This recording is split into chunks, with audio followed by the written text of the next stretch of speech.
নমস্কার বন্ধুরা, কেমন আছেন সবাই? আজকে শোল মাছের কালিয়া করব। শোল মাছ কেটে ধুয়ে লবণ দিয়ে একটুক্ষণ রেখেছিলাম, তারপর হালকা করে ভাজা করে নেব। আর মশলা, পেঁয়াজ কেটেছি, আদা, রসুন, টমেটো, কাঁচা লঙ্কা, ধনেপাতা, ক্যাপসিকাম কেটে নিয়েছি। মাছটা ভাজা হচ্ছে, মাছটা হালকা করে ভাজা হয়ে গেছে, এবারে তুলে নেব। মাছগুলো তুলে নিয়েছি।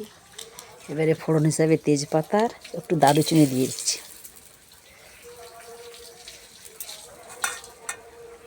পেঁয়াজ কুচি দিয়ে দিলাম।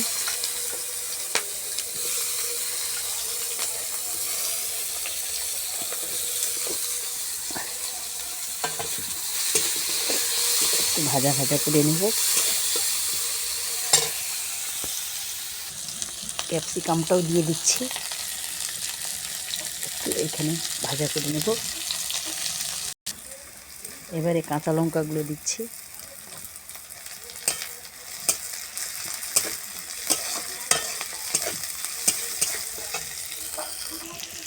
পেঁয়াজটা সুন্দর সোনালি কালার হয়ে গেছে। এবারে রসুন দিলাম।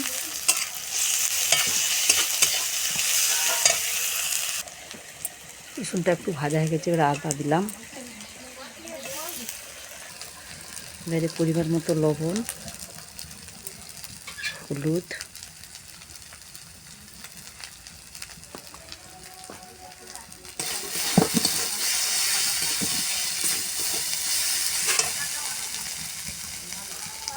এবারে টমেটো দিলাম,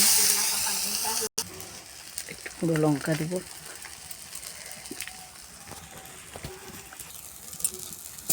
মশলা কষানো হয়ে গেছে, এবারে জল দিয়ে দেব। স্বাদের জন্য একটু চিনি দিলাম। ঝোলটা হয়ে গিয়েছে, এবারে মাছটা দিয়ে দেব।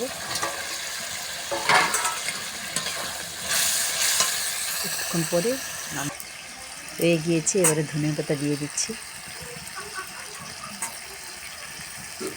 এবারে নামিয়ে নেব।